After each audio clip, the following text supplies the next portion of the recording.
हो या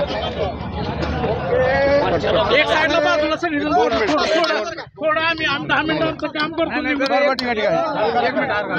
बरं हार घाला यांना हार घालू द्या.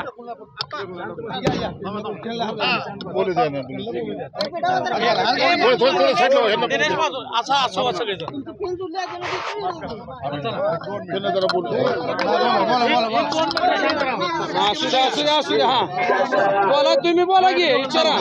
भाऊ आपण आता विजय झाला तर काय पहिली प्रतिक्रिया? नाही मोहोळचा हा जो विजय आहे हा अत्यंत ऐतिहासिक विजय आहे. या विजयाबद्दल मोहोळच्या तमाम जनतेला 12 बलुतेदारांना आणि मायबाप जनतेला मी अभिनंदन करतो की कमीत कमी 1.25 लाख मताधिक्य मला पडालं आणि 30,000च्या फरकाने मी हा विजय मिळवला.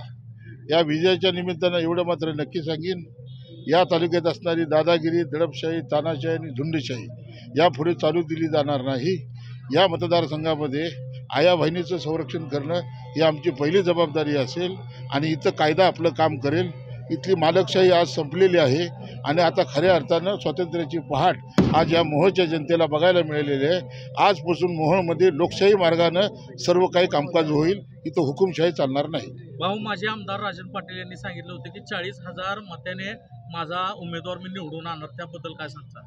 मी तुम्हाला मगाच सांगितलं की राजन पाटील काय म्हणाले ह्याच्याशी आता मोहोळच्या जनतेने उत्तर दिलेलं आहे. मोहोळच्या जनतेने मला 30,000चं मताधिक्य देऊन निवडून दिलेलं आहे. त्यामुळं राजन पाटील मालक वगैरे आता तुम्ही ते सोडून द्या. आता इथं खऱ्या अर्थानं लोकशाहीचं राज्य येईल. इथं दादागिरी, दडपशाही, झुंडशाही, तानाशाही चालू दिली जाणार नाही. महाराष्ट्राच्या विधिमंडळामध्ये या मोहोळ मतदारसंघाचा गेले 30 वर्ष झालं प्रचंड मोठ्या प्रमाणामध्ये विकास झालेला नाही. विकासाच्या नावावरती इथल्या मतदारांना विटीत धरण्याचं काम हे आमदार अनगरकरांनी केलं होतं. आज त्या अनगरकरांच्या तावडीमधून मोहोळ मतदारसंघ हा सुटलेला आहे आणि हे सुटण्याचं काम जे 1.25 लाख लोकांनी मला मतदान करून दिलेलं आहे त्यांचा विश्वासाला पार ठरण्यासाठी येत्या 5 वर्षामध्ये मोहोळचा चेहरा मोहरा बदलण्याचं काम एक आमदार म्हणून मी करीन. तहसील कार्यालय रद्द करण्यासाठी आता काय ताबडतोब मी तुम्हाला पहिलेच सांगितलं होतं की सरकार कुणाचं जरी आलं तर 30 दिवसाच्या आत आपण अप्पर तहसील कार्यालय रद्द करू. मी आज पुन्हा एकदा घोषणा करतो इथं विजयाच्या निमित्तानं की येत्या 30 दिवसाच्या आत अप्पर तहसील कार्यालय रद्द केलं जाईल. भाऊ मतदारसंघातील कोणकोणती कामे मग मार्गी लावून आता आपण आमदार झालात? या मतदारसंघामध्ये गावगाड्यातल्या सर्व रस्ते खराब आहेत. ग्रामीण भागात शेतकऱ्यांची अत्यंत बिकट अवस्था आहे रस्त्याची. त्यासाठी ग्रामीण रस्त्यावर माझी जास्त भर असेल. या मोहोळ शहरानं अत्यंत मोठ्या प्रमाणामध्ये माझ्या विजयामध्ये हातभार लावलेला आहे. आज मोहोळ शहराने किमान 12 ते 13,000चं मताधिक्य मला दिलेलं आहे. मोहोळ शहरामधील सर्व रस्ते चकाचक करणे, मोहोळमध्ये सांडपाण्याची व्यवस्था करणे, मोहोळमध्ये ड्रेनेज पद्धतीच्या गटारी आणि सगळ्यात महत्त्वाचं भीमा आणि सीना नदी ह्या मतदारसंघातून जाती मोहोळ तालुक्यातून, परंतु दुष्काळ पडतो. हा दुष्काळ कायमस्वरूपी हटवण्यासाठी मोहोळच्या जनतेला 12माही शहराला पाणी पुरवठा करणारी एक मोठी योजना राबवून मोहोळकरांना पाणी देणं. मोहोळमध्ये शैक्षणिक संस्था नाही, त्यामुळे महिलांसाठी एक स्वतंत्र असं सुरक्षित विद्यालय उभा करणं.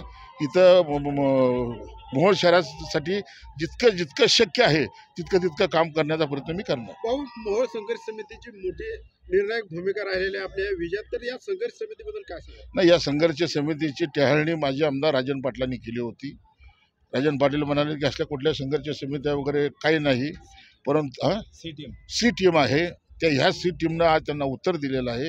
मोहोळच्या जनतेने त्यांना त्यांची जागा दाखवलेली आहे आणि जेवढे अनगरला गेलेले सरकारी कार्यालय आहेत ते सर्व कार्यालय हे पुन्हा एकदा मोहोळमध्ये आणण्यासाठी हा माझा पहिला अजेंडा आहे. आणि निश्चितपणाने मी तुम्हाला आज सांगतो, मी जरी आमदार म्हणून निवडून आलो असेल, सरकार कुणा जरी पक्षाचा आला असेल तरी मी सरकारच्या दरबारी स्वतःचं व्यक्तिगत मी शिवसेनेमध्ये 34 वर्षे काम केलेलं आहे.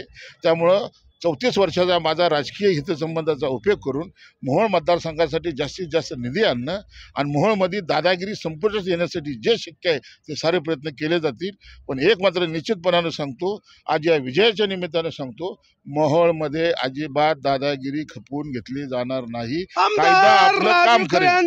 विजय 4 टिपर टाकून आमदार होता येत नसतं, याला कसं उत्तर द्यायला? नाही, 4 टिपर टाकून आमदार होता येत नव्हतं. ही जी सडलेली बुद्धी होती अनगरकरांची अनगरकरांची बुद्धी ही सडलेली होती. एक तानाशाही, हुकुमशाही, निजामशाही पद्धतीचा हा कारभार अनगरकरांचा होता. आणि मोहोळची जनता एक दिवस वाट पाहत होती की एक दिवस याला आणि मी आज तुम्हाला पुन्हा एकदा सांगतो, मोहोळमध्ये रक्तरंजित इतिहास घडलेला आहे. आमच्या कित्येक शिवसैनिकांचे बलिदान इथं गेलेले आहेत आणि त्या बलिदानांनी गेलेल्या शिवसैनिकांचे रक्ताने माखलेले हात या अनगरकरांचे आहेत. त्या साऱ्या शिवसैनिकांनी आमच्या मोहोळ विकास आघाडीनं सगळ्यांनी इतकं प्रामाणिकपणे काम केलं की सगळे गड तड बाजूला ठेवून मोहोळची जनता आज माझ्या पाठीशी उभारलेली आहे. या जनतेला विश्वासार्थ ठरेल अशा पद्धतीचं काम मी उभं करीन आणि मला पूर्ण खात्री आहे की मोहोळ एक आदर्श शहर म्हणून महाराष्ट्रामध्ये गणलं जाईल, याच्याकडे माझं लक्ष असेल. हा महत्वाचा प्रश्न आहे. सर, मी काय सांगितलं तुम्हाला, मी आज निवडून आलेलो आहे. आता यापुढे आपल्या वारंवार भेटी होतील. जे जे प्रश्न तुम्ही मला विचारता, गेले 30 वर्ष ज्यांच्याकडे तुम्ही हे प्रश्न विचारत होता त्यांना तुम्ही विचारा की तुम्ही काय केलेलं आहे. ते जे अनुत्तर प्रश्न आहेत ते ह्या 5 वर्षात सोडवण्याचा प्रयत्न केला जाईल. Okay okay okay.